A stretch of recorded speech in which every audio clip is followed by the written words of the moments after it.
It's the West Tigers podcast, episode number 443. Always a real pleasure to do a post-victory edition of the podcast.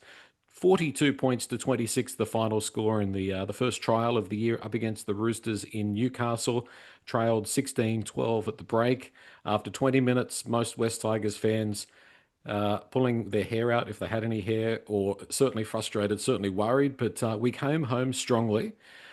Josh is here, Declan's here, Jordan is here, and we're going to start off the traditional way, which is one word. Declan, I'll throw to you first. One word for that 42-26 win over the Roosters.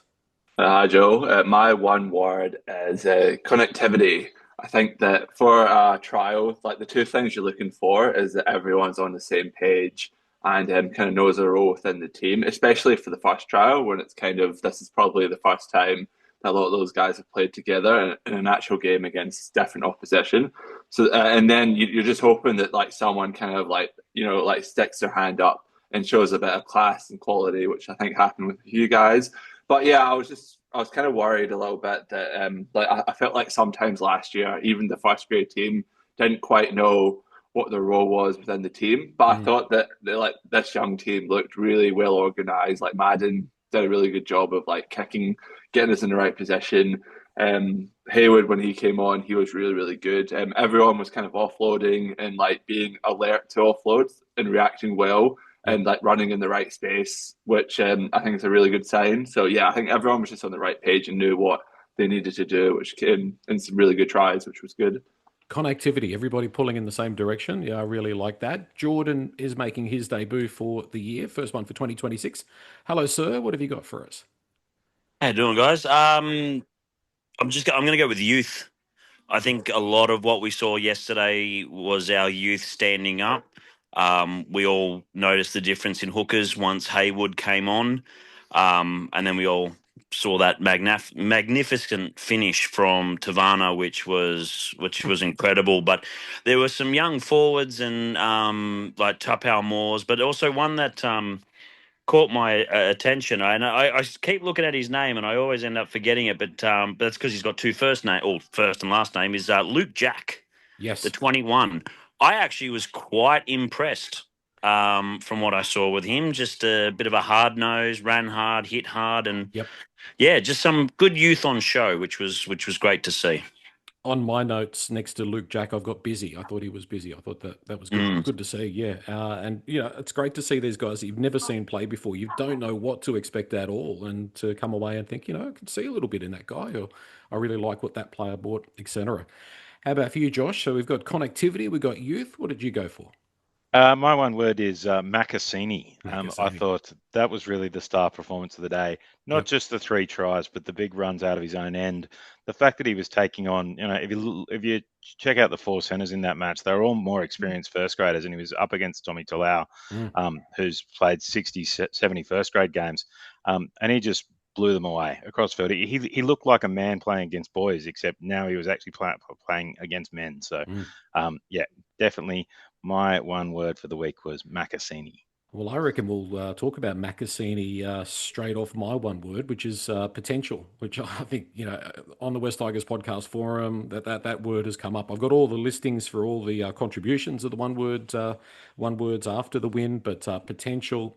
And what I've got written next to potential on my notes is there's probably five prospects in that team, which are probably still 12 months off. A couple of guys that are going to get a go earlier, I think. But if you look at putting another year into some of those guys, there's some really green shoots and some really real things to be optimistic about. But let's start with Makasini. It was a dominant performance, Declan. I've got here ready. I thought he was really physical. I thought he was making plenty of meters when he had the ball. And apparently, Skelton is in some potential doubt for round two. I mean, I think he's too good to not play. Yeah, I think that the thing with Makasini is that Skelton might be like the safer option because he's obviously played more first grade games and his floor is probably a bit higher. But I think with Makasini, he's definitely got more of that kind of X factor. Like he kind of reminds me of like a little bit of Selwyn Cobbo when he Mm. burst onto the scene at the Broncos. Like he's obviously going to make mistakes, but he can kind of just flip a game on its head. So I would be really tempted to pick him on the wing just on that basis. But I was really surprised at centre. It was actually really good defensively as well. Like he shut down a few plays. Like he was really like positive in his defence. Like he was up at people. Like usually sometimes with inexperienced side backs is they kind of just wait and let the problem kind of get worse. But he was quite aggressive, which was really, really good. And then, when he went on the wing, like, he probably didn't have to do too much for those tries, but his like kind of work coming out of yardage was just something that like obviously every winger needs. So I'd be really tempted to pick him for round 2. It's funny though, because he came up against like Tommy Talau and then Junior Tupou, which was like, the ghosts of West Tigers outside back. just to go through them, it was kind of like, okay, well, this guy, he's clearly got something else because like he's kind of probably like ruined Tommy Talau's chances of playing for the Roosters this year in first grade. So yeah. Yeah, 100%. It wasn't lost on me that probably the 3 Roosters players that had some key and costly mistakes were all ex-West Tigers players out in that back line. But 18 still is Makasini. Jordan, it's when you see a guy that stands out, you kind of go, he's going to be all right. I think he'll be all right in first grade. But where do you sit in terms of that danger of putting a guy in too early? Like, is he different? I think he might be. I think he might be different. The crazier part is you look at him like he's a big dude already. He is a big dude, but as you said, he's 18 years old. He's still got to fill out. Yeah, he's his presence, like his try where he got outside Tupou, that hesitation is purely based on his size. Tupou knows hitting him side on is not going to make a difference. So I think he is different in that sense. He seems to have a bit of presence. From what Declan was saying defensively, what I did like, he was aggressive, but at the right times he didn't overcommit. Yep. He didn't make it overlaps possible because he did hold off for a moment just to see where the ball was going to go, and then he'd make the right decision, which is very, very hard in centre. For me, as a coaching point of view and dealing with juniors myself, centre is the hardest position to defend. Yeah. Because if anyone on your outs or on your inside basically makes an error, you've got to equate for it. So defending at centre is really, really difficult. And he had a lot of upside to his defence yesterday. And against more regular NRL centres might be a bit different, but it at least shows the age and the maturity and the foresight in the game. So that proves a bit of a difference for an 18-year-old. There's also a rumour around, Josh, that Stafford Toa might be struggling with that elbow injury as well. Apparently he didn't have surgery. So there might be, this all might be moot, and there might be a spot just automatically for Makasini in round 1, but round 2. What are your thoughts on the performance? Obviously you went for him with your word. Very, very impressed. But are you roll the dice, play him in first grade, or hold him back? Look, generally, I think you should hold juniors back, but I think there's occasions when you just have someone who's so much class, you have to get them in. Yeah. I don't think we can say that, Skelton's solid and does a good job, but it's not like he's an international wing or anything. I think you've just got to get Makasini in. I mean, the Roosters did it with Joseph Suwali. You've seen it for the Tigers many years ago with Tim Brasher. If you've got an 18-year-old kid who's sensational, you've just got to get them in and roll the dice. So, I'd have him there in round 1. Okay. So definitely a wonderful resource that we've found at the West Tigers, Makasini. Fingers crossed it turns out and he has the career that it looks like he's going to have. It would be enormous for the club if he does end up being that player. A couple of the other guys that really stood out, I thought Attard, although he still, to me, looks to be lacking a little bit of size, a little bit of strength. He's still young, still filling out. I saw some really nice touches. He looked safe under the high ball. I think there was just that one incident where he tried to catch the ball on the full, but it might have, with a bit more experience, you might have been a positional issue, might have let it bounce. But Declan, what did you think of Attard? I was really impressed. I liked what I saw. Yeah, he kind of built on the trial, the New South Wales Cup trial that he played the week before. And I was really impressed with him. And he was playing in a point in the game where we didn't really have like a lot of go forward. So he played like most of the first half, a little bit of the second half. But like it wasn't when the ruck was really, really quick, which I think that, Logan Brooks probably benefited more from. But on Attard himself, like he nearly scored a try just off like a great right foot step. He's clearly stronger than his size suggests, which is really, really good to see. And he's got that explosive speed, which is like a little bit different to Bula in the sense that he can get to like 100% speed much, much quicker. And it was interesting as well because it looked like he was just like the playmaker on the right side, the same way that Bula is. So I thought that was really interesting from like how the team is going to like start in round 2 from an attacking point of view. And then he came on to the left every now and again when there was like a set move to give Makasini early ball. And he was, I thought like defensively as well, like young players, like I think the easy thing to do is when like they're not confident is to let the ball bounce. But as we've seen many times, that just kind of like invites disappointment into your life. So I think it's a really good kind of attribute to attack the ball rather than let it bounce. Like although like he did, obviously he probably should have let that one bounce. It led to that almost try. I think that the intent of confidence is really, really good. And just from like a long-term perspective, it kind of made me think like, well, like how much do we really need to like offer Bula?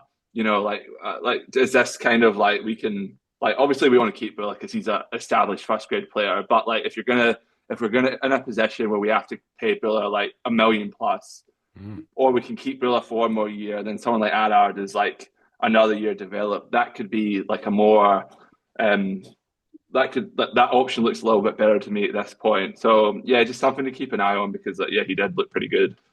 It's pretty good to have a plan B, isn't it, Jordan? I mean, obviously Attard's still very young, needs at least another 12 months, but there's the potential there of there's a player there, I reckon. He's an elusive mover. That he's got a wicked step on him, but his ability to strafe at the back, like a couple of the tries where he linked in as that extra pass made all the difference. Yeah. And like the thing was, compared to years gone by when we do those kind of movements, he actually stands exceptionally deep. And like there was one pass that I actually thought it was not going to get to him, but he managed to get his hands out to it and get it away. But he stands exceptionally deep. That one that he dropped, I think that was just unfortunate. Like he was running towards it, it just dipped on him. So, you know, you can put that down just to youthful error, but he's elusive. He's very quick. He has the ability to move around and he keeps himself busy. So I think there's definitely an option there for a player. You are right. He needs to bulk up probably a little bit. He looks very lean. But yeah, it is good to have a nice backup. And we saw that we probably have a good backup in a few different positions for New South Wales Cup this year, which is great. Yeah, I think it just shows like if you look at someone like Reece Walsh, where like it's not that he's just like the quickest from like 10 to 100, like or not like, from like 100 meters. It's not that he's the quickest there. It's just that he can just turn it on like that and he's gone, and he's just got that explosiveness to go through. And yes, like obviously Reece Walsh is like really, really strong as well, which is something Attard needs to work on. But I just think that that's kind of the way these fullbacks are going these days, where you just need to be able to turn it on like really, really quickly where the space is, as opposed to someone like Bula, where like he's probably quicker than Attard over 100 meters, but he takes a little bit of a stride to get going 100%. So just interesting. Obviously, Bula is like more of an athlete because he's taller, better in the air, more experienced. But yeah, it's just interesting how they are quite different players. So it's going to be fascinating to see how that unfolds this season. It really changes everything when you're negotiating and you've got a plan B and you're okay with the plan B. So let's see what happens and see what develops. Josh, on the last podcast, we were talking a little bit about Patrick Herbert. You were saying you expect him to see a bit of first grade this year. I thought he was pretty safe. You could see he was experienced, not overly dynamic. What did you make of Herbert's first game in our colours? Yeah, I think that's a good description. And you've got to remember he hasn't played first grade or probably footy for 2 or 3 years. So this is kind of his first game back against NRL players. I thought he was solid, as you said, did the basics right. I still think he'll play a bit of first grade this year. Look, he's not a guy who's going to come out and win you the comp. But if someone's injured, you want a good, solid backup. And I think Patrick Herbert looked like that'll be him. And especially surrounded by a heap of kids. They probably haven't trained together much, combination wise. Obviously, the young guys who have kind of played together in the juniors kind of showed good combination. But for someone like him coming in, probably hasn't spent much time with them in those kind of combinations. I thought he was solid and did a good job. His defense was okay. He ran the ball hard. He was solid. I think that's probably all we could ask after in his first game back.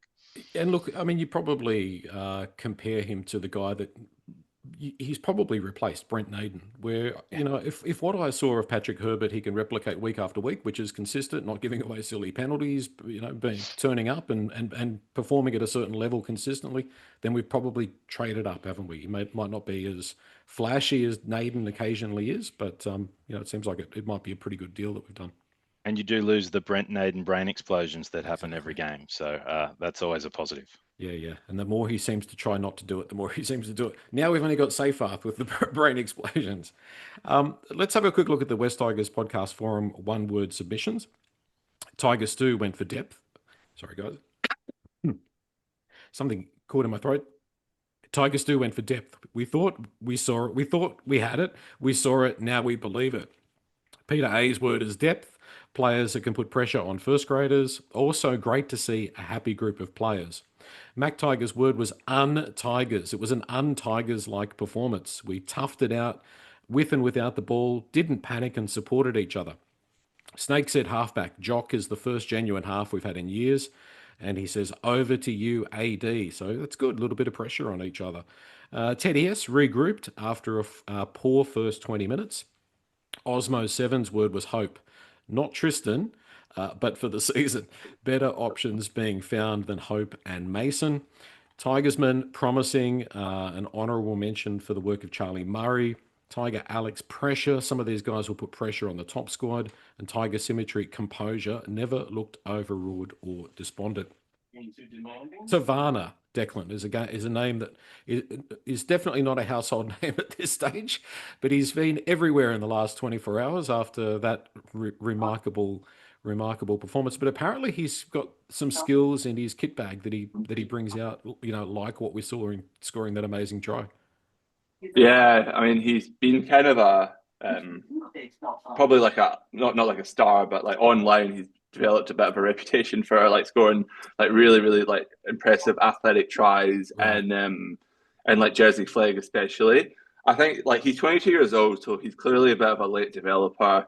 I think he even spent a little time in the Brumby system, like at some point, and he's come back to league. So I wasn't when I saw him named, like I knew like what he could do, but I also knew that he was quite raw. And I think we got the full spectrum of like where he's at because he was a little bit late getting back on time for that first try that Roosters scored. Like obviously that's me nitpicking because when you score tries like that one he scored, then like, like he's clearly got something about him. So yeah, like if he can continue to just like work on like it's more like the one percenters that make you a first grade player. I could definitely see him like coming in being a depth player at some point this year. And just really good to watch. I can't believe he got that ball. Actually, when I saw it, like when I saw that he was celebrating, I was like, oh, like he can like pull something like that out. So I wouldn't be surprised if he actually got that down. But yeah, I'm really happy for him because I think the trials and now that everything's on TV as opposed to back in the day, like these kind of like lower grade players who are like coming up, they do get their flowers, which I really think is great that they might not necessarily get during the season because not as many people watch the reserve grade. So yeah, just really happy for him that he's got his moment in the sun and hopefully he scores a few more tries like that for us this year. Yeah, I thought he was. I thought obviously that moment is spectacular, and I did watch him a bit in flag last year, and there were those spectacular moments. My concern is, as Declan kind of mentioned, the turn in defence. When he was running the ball up, he was kind of getting pushed back. Like it's kind of that balance. He actually does the really spectacular stuff really well, but can he do the other stuff? And is he strong enough and big enough for a winger in today's game? That's one of the questions, but it was spectacular. It was fantastic to watch. So that was definitely a highlight. It was a highlight, and there was another highlight up that end of the field. Your friend Will Craig with his attempted goal kick, Josh. I was not going to let that go past. That was the worst attempted kick I've ever seen. Look, I feel like it's good for Will Craig to get a highlight that's going to be remembered for a while because that may be the only one. So he'll always have that moment. Jordan, one of the things that I look for in a player, especially a half, is when it feels like they've got time on their side. Like they've got It doesn't seem rushed. They seem to be able to sort of control what's going on around them pretty well. And I thought Javon Andrews showed a lot of composure, a cool head, and he was pretty much welded in on that left side. But I think there's some potential there with this young man. Yeah, it's been documented that he's had a bit of a rough trot the last few years, just with his early footy career. But there was plenty there. The thing that impressed me most, there was one in particular. A player made a break straight through, and he took him down. It was almost like a judo throw, but his defense was pretty on point. I was impressed with that because if he doesn't make that tackle, they probably score again, and we're looking at a 20-point deficit instead of 16. Yep. So he's got potential. He has very soft hands, very, very deceptive soft hands, which is what you want from a half, because you don't want that one who throws it into the chest and then it bounces 10 meters forward. But he had very, very soft hands, very clear direction of where he wanted the ball to be and go. So yeah, I like the look of him. He's got probably another 12, 18 months before he becomes a first grade threat. But in saying that, he's definitely the kind of type that Benji might even throw in the ring this year if he's proves himself worthy. Yeah, you'd think there's a couple of players in front of him, but yeah, you wouldn't be surprised if he plays some part at some stage in the year. Declan, I thought the only thing is that he was maybe a little bit pass happy. I'd like to see him run a bit more because he's a big body. Yeah, I agree. That's what I was going to say as well. Like he's got like great finesse with the ball.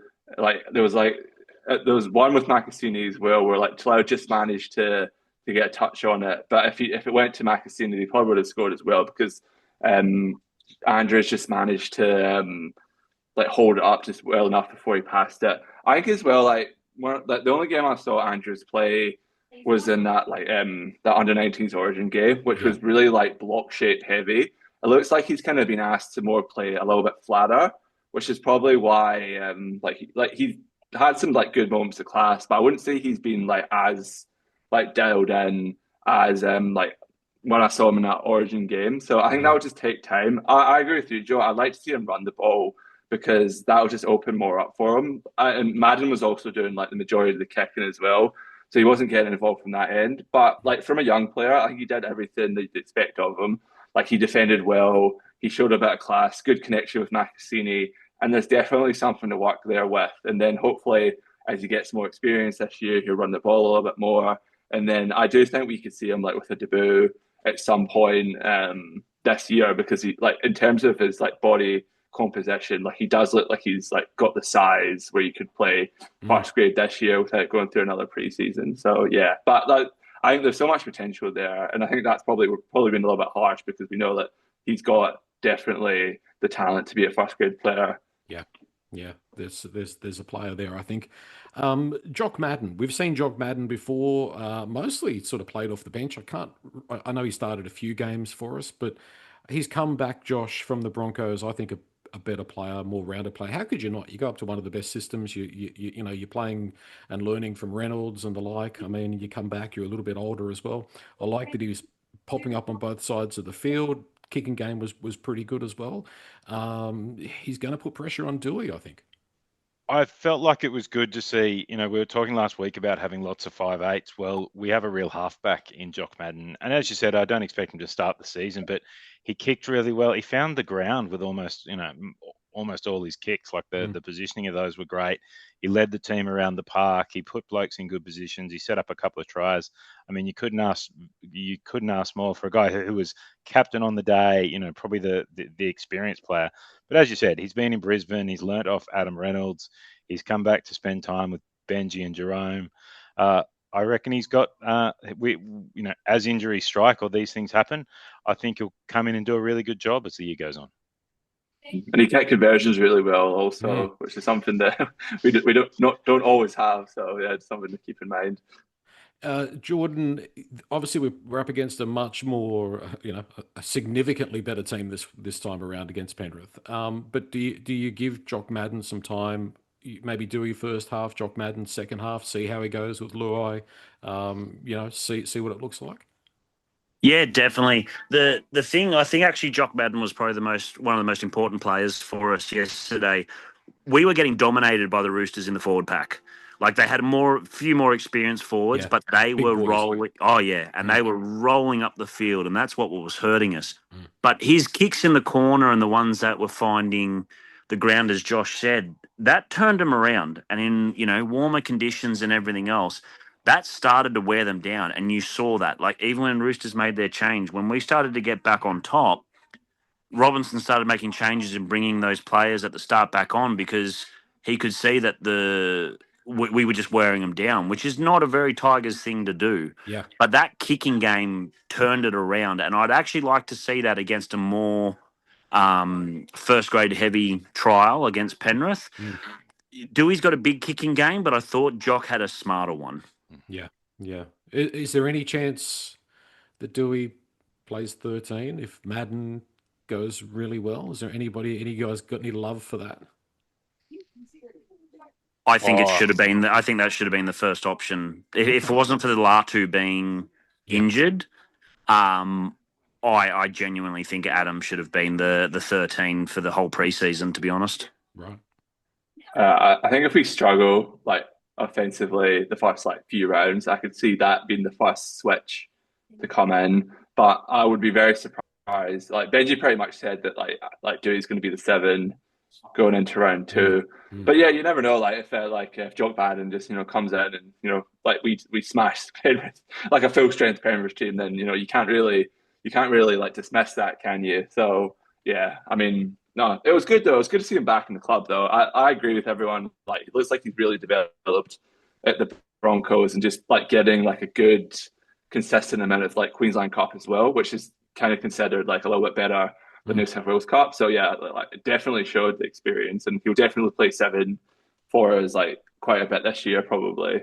Yeah, great resource. Good signing. I mean, I don't think we broke the bank to get him, and to have him there as a backup, as compared to a Brandon Wakeham or some of the guys that we've had the last few years. Like it seems to be a real ace up our sleeve, Josh.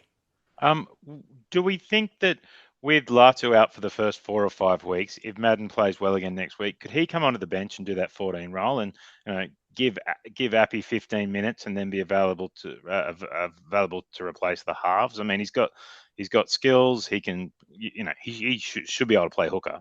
Yeah, I'm sure he's played hooker before. Off the bench and filled in there. So yeah, I could see that happening for sure. And probably worse decisions to make, given that he's got a bit of first grade experience as well. Jordan. I'm trying to avoid Heath Mason too. Yeah. I actually think Charlie Murray put his hand up for that sort of kind of 14 role because he played prop, he played back row, he played hooker. I think he actually put his hand up to be that sort of kind of 14 utility, but also you're not losing anything with the forward. But now the other issue you have is how do you operate this whole 6-man bench system? Yeah. So you've now do you go with, like, you obviously can go with 4 forwards and have an extra thing and make your changes depending on how the game goes. I'm not the biggest fan of it, but in the end, it could actually be beneficial for some teams. If you lose a back in the game, you can rotate and make a change and use one of those backs instead, I guess. Yeah, no, I think it's going to be a big part of the game is picking the right players and having that players that are versatile but effective across multiple positions. Charlie Murray, yeah, I've got in my notes here that I thought he looked like he'd filled out a bit. He looked a bit more solid than last year, and he's not an impact player. But I thought Declan, he had a nice offload a couple of times, and there were some pretty good signs. Yeah, I thought he was really solid. I mean, it's interesting because like the quality of like the Roosters team, like we'd taken the approach of we'll name like our reserve grade players, then a lot of guys that haven't really played first grade yet who are still at that SG ball level. But the Roosters played a lot of guys who'd played that 1 year of NRL, but were still kind of in that New South Wales Cup level. And at that level, Murray really looked good. Like he was able to like generate some like second phase play, which is really, really good. Like good defensively. He had a good try as well, where like Madden ran it on the last. So he was dynamic in that sense. I think that he was kind of in my starting like 17 before this new bench came in, just purely because like he can play lock and hooker. So he had that utility value.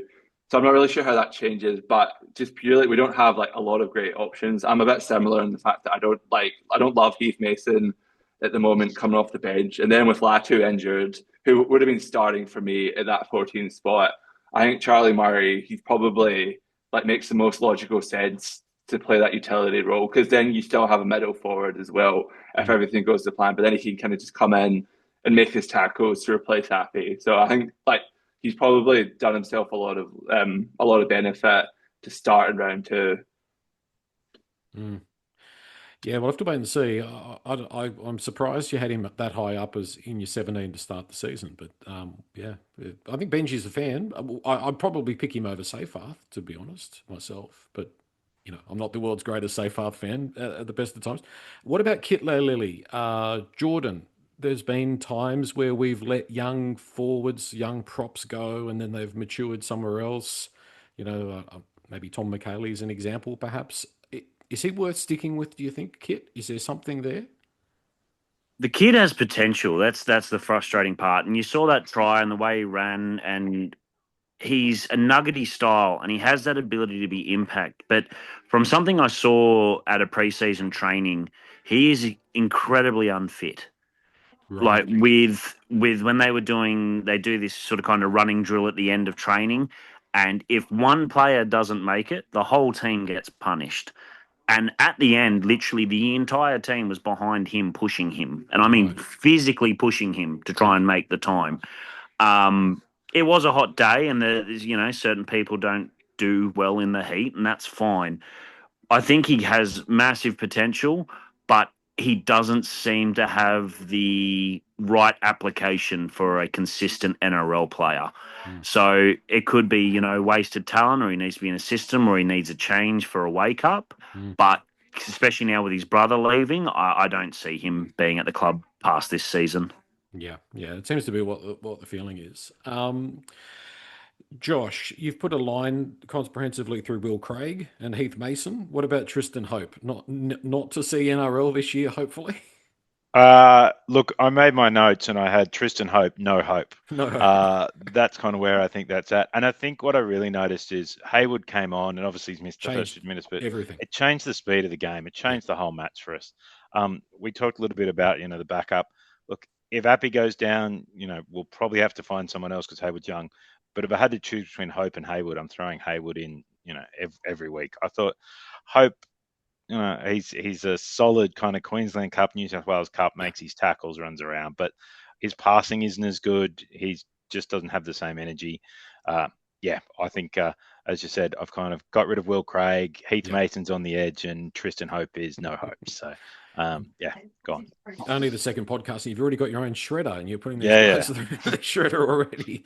Declan, Haywood, we obviously let TDS go because this guy seemed to be a potential player for the future. I was really impressed. I thought he was really good. Yeah, I was super impressed by him. I always kind of thought that he was going to be a slow burn, which is why last pod I went the unders on like how many first grade games he played. I think it was 5, but like just based on the difference he made, like, and he's already like it's quite clear that he probably adds. Well, he definitely adds much more than Hope does. Then like it might be more than like 5 games he plays, because he's probably at this point like the second best hooker at the club already, like before a ball's been kicked for the actual proper season.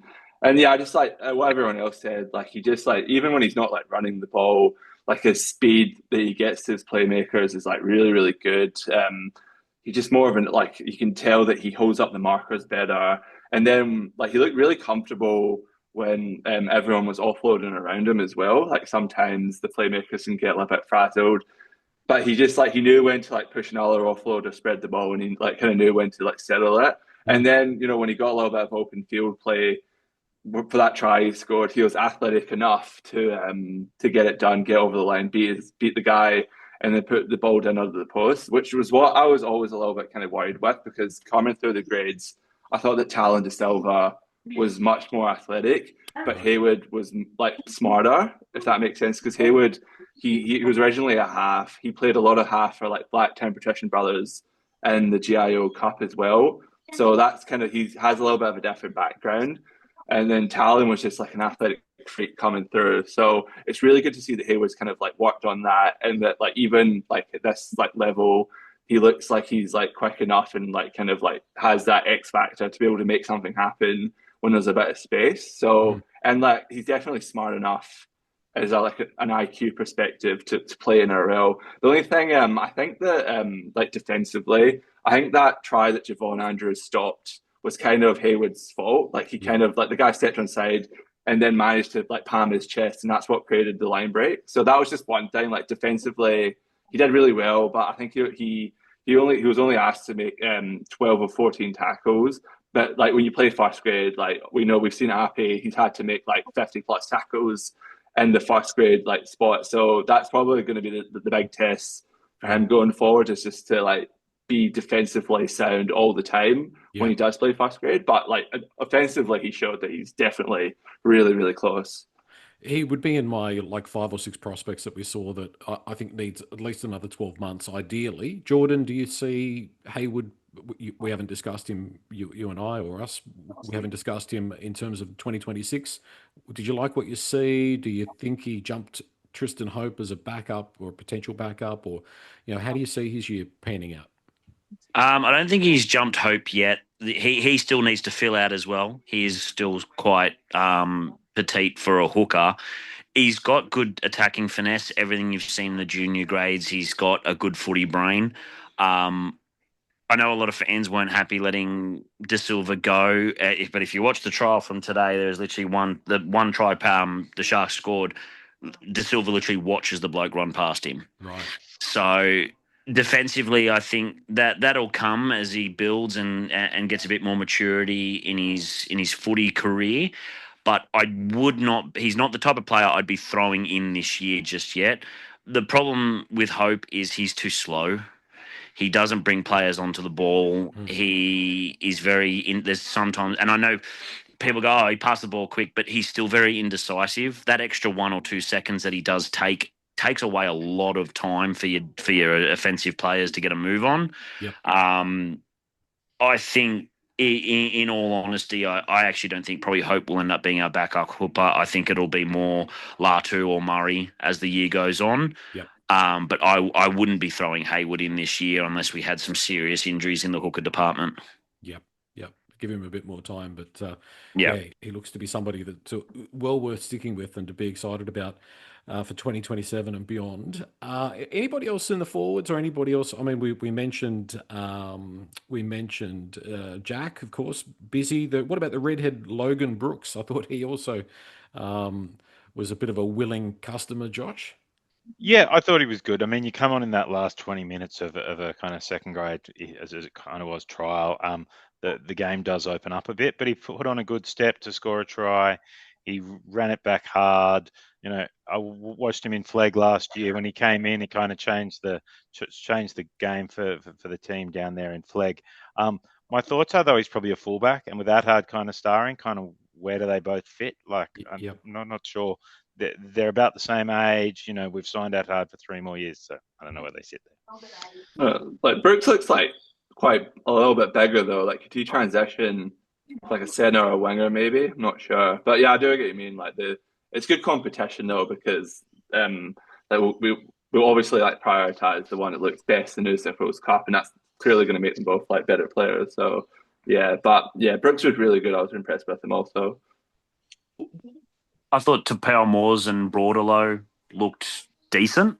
Yep. Tapau Moores actually looked better as the game went on. Early in the game, he looked like he was a bit gassed in the first early minutes, considering he was meant to start on the bench, but then they put him in the starting squad. I thought he looked decent, but the thing I liked about the two of them was their size. They had good size, body frame. Broadalow, even though he only made 7 runs, he actually made more post-contact meters than most of the forwards. So he has good leg drive. He's got good strength. So there's an opportunity there for us to have some forward backup and at least some size and maybe some forwards that can learn to dominate the ruck as the years go on. Yeah. Yeah, I thought Tapau Moores was good. And as you said, I thought in that first 20 minutes, like he's coming up against blokes who have played 10, 15 first grade games last year, and he's kind of coming out for his first game, and he's what, 18, 19. I thought that's a big effort. And obviously the team were trying to give him the chance to do that. So I thought he was good. As you said, I thought Broadalow has definitely bulked up and seemed to do well in the middle. I was actually really impressed with Tony Suker on the edge. I mean, I know he's played first grade last year, but he ran hard. When he hit people, they looked hit. He looked a bit bulkier, a bit stronger, like on the edge. So I thought he was solid without being spectacular. As last year, he probably wasn't quite as solid. So yeah, I thought that was good. So, yeah. Declan, would you say a takeaway from it is that we're going to be at least stronger in New South Wales Cup this year? Yeah, I think that's fair. If nothing else, like obviously it's a trial, and like none of the first grade players, well, most of them weren't playing. But if you look at like years gone past, we have kind of struggled in this game because we haven't had the depth. And I think particularly those Spain players we saw today, like I think it was a conscious effort by the club to add that depth and be more competitive in New South Wales Cup, because I think that's something that Richardson said, that like in his first year was that, you know, the Magpies came last as well. So like when the first grade team is struggling, like you can't really replace them with anyone because there's no one like putting their hand up in like reserve grade. So yeah, I think that there's lots of depth, like in terms of like the potential like NRL players as well. But then like the flag team has been pretty good for the last few years as well, and I think a lot of those guys will play like in New South Wales Cup this year as well. So I think we should be considerably better in that department in second grade, hopefully. What about Jordan? The perspective or the opinion that as compared to the last 4 or 5 years, we've now maybe got more pressure on the guys that are considered our first choice players. Like, you know, the good teams have typically got someone putting some pressure on them somewhere, and we haven't necessarily had that very often. Like, is that a good sort of comparison to make compared to our weaker years? We've actually got some options. Definitely, because we can at least now go that we've got some first grade players playing New South Wales Cup. You know, it's that attitude that Penrith has, that next man up attitude over the years. But we can at least now put players on our 21 squad and not look at the last 2 or 3 players and go, who? Yep. So it's, you know, but it also, for me, with that, when you've got those younger players coming through and you've got players who are proving themselves in New South Wales Cup, you start to get excited from the fact of, and not saying getting excited for injuries, but you start getting excited for the fact that if we're not doing well and you see that player on the team sheet, you can start to go, are they going to get a chance? Are we going to see something different? You start to actually talk about players who you think should be coming through or getting a chance in first grade because they're doing well in New South Wales Cup, where previously the last 3, 4, 5 years even, our New South Wales Cup, there has really been no one down that we go, I can't wait to see them make that jump. Yep. Josh, is it time to give the club a bit of a pat on the back for the investment in the juniors, in the pathways? Is this some of the, and it's only a trial win, but is this some recognition of the hard work that's been done in the last 3 or 4 years to bring these young players through, and you know, are we starting to see the fruit of that labor? Yeah, I think we are, and I think it's a good combination of, you know, guys that we've brought through the lower grades, and also some younger players we've brought in. You know, we've brought in Andrews from Queensland, but we kind of had him there for a while over some years. We've signed Jack Attard, which is, I think, a good youth signing, but we've brought Haywood through. You know, we're starting to see Tapau Moore's Godinay played yesterday. I think the club does deserve a bit of a pat on the back. You know, Richo, the guy from cricket who came over and was in charge of the footy for a while, and obviously Shannon Gallant and Bronson Harrison in the juniors. I think that they've done a good job, and we're starting to see the fruits of that. So hopefully it continues. Yeah, 100%. So important for the club, you know, not just in the short term, but medium and long term as well, to keep bringing those players through. We've got all these great, all these juniors. We've got to keep developing them, identifying them, and developing them into first graders. Royce Hunt had a game in the for the Maori in the game against the Indigenous All Stars. Now, the stats, Declan, say that he only played 12 minutes, but I watched the game, or I watched most of the game, and he seemed to be on for much more than 12 minutes. I don't know if that stat is true, but it says he made 5 runs, 48 meters. Did you catch the game? Did you see Royce's contribution? But I had it on in the background, and he started the game. He had a few good runs, but then I think that Fisher Harris played like the majority.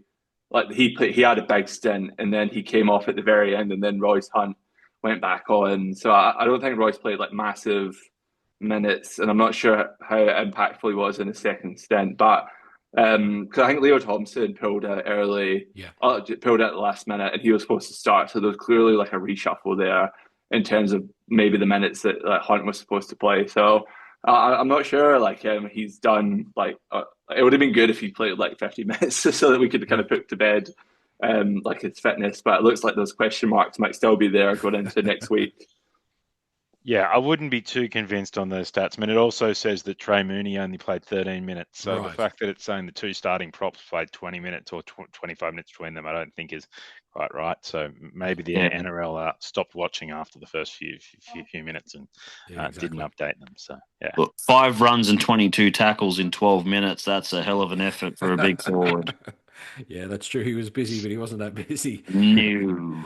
Definitely one of the things that I'm looking forward to seeing this year is how Royce Hunt goes. But this trial against the Panthers, Declan, I'll throw it straight back to you. What are you most looking forward to seeing? What interests you the most when it comes to taking on, our NRL, pretty much our NRL team taking on a really strong Penrith?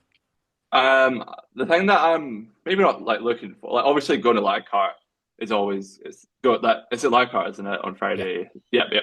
So I think that yeah, that's it's at obviously Campbelltown. yeah.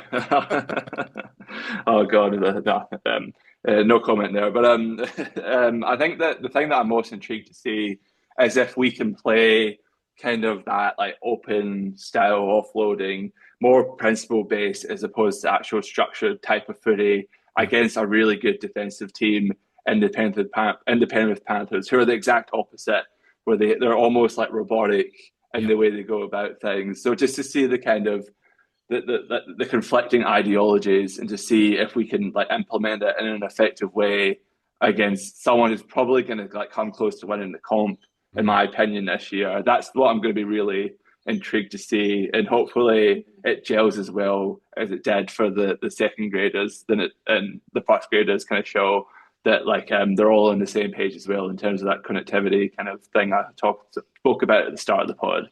yeah, yeah. Jordan, we the fans are up and buoyant and optimistic. It's an important game for the club, isn't it, to put in a good showing against the Panthers? Yeah, definitely. Considering we are going to see potentially full strength, I assume we're going to see full strength on Friday. We need to show that what we've sort of kind of been touting over the off season, and the team's gelling well, and it's all good to have team culture and that everyone's bouncing around and being happy, but it means absolutely nothing if the results don't turn up on the field.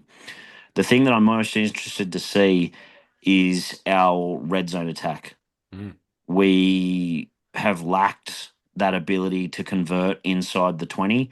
So I'll be interested to see what we've worked on, and this apparent new style that Benji's brought in, that they've got a certain way that they want to play, especially attacking wise.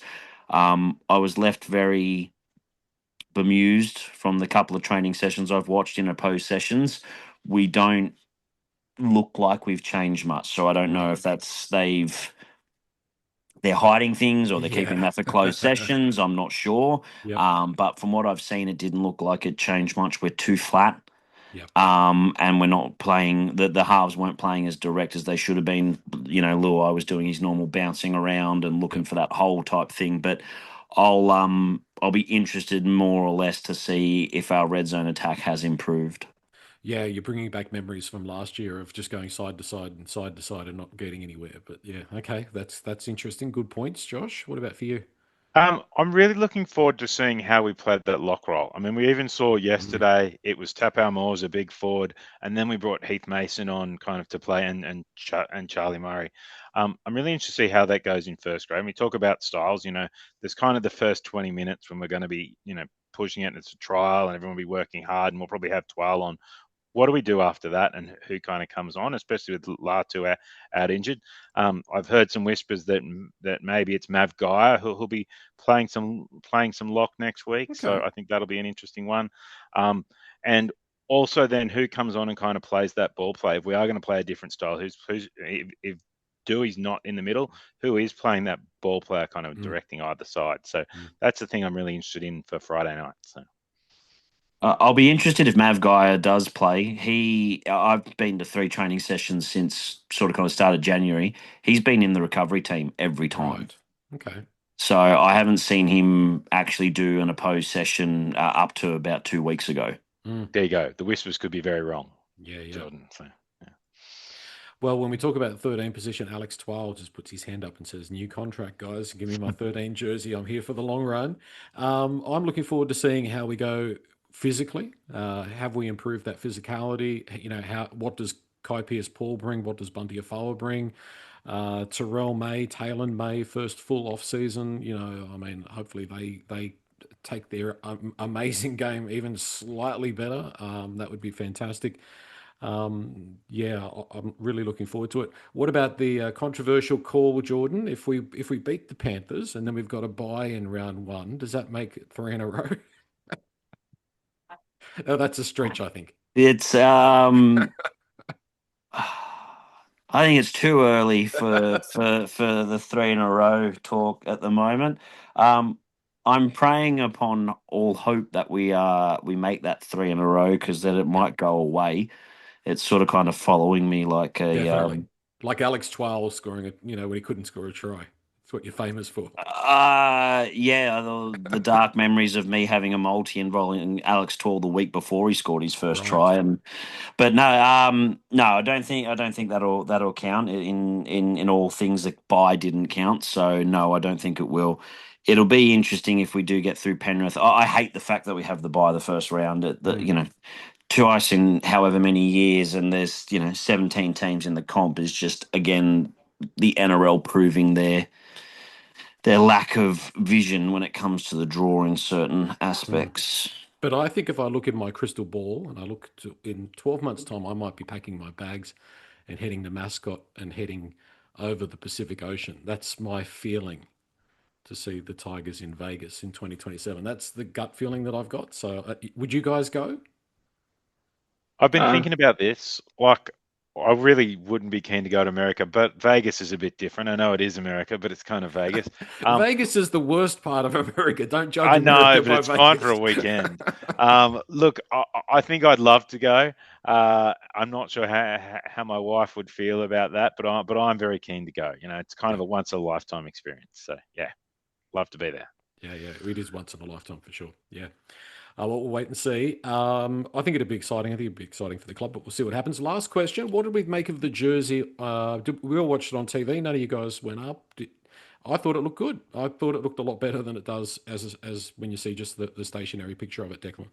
Yeah, I actually ordered mine and it came in on Friday, and it looks much better like in real life than it does like on TV, and it looked good on the TV as well. But just like I think they've just done a really good job of like kind of like how the jersey's designed in terms of like the good material, and it fits really well. So yeah, I was really impressed with it.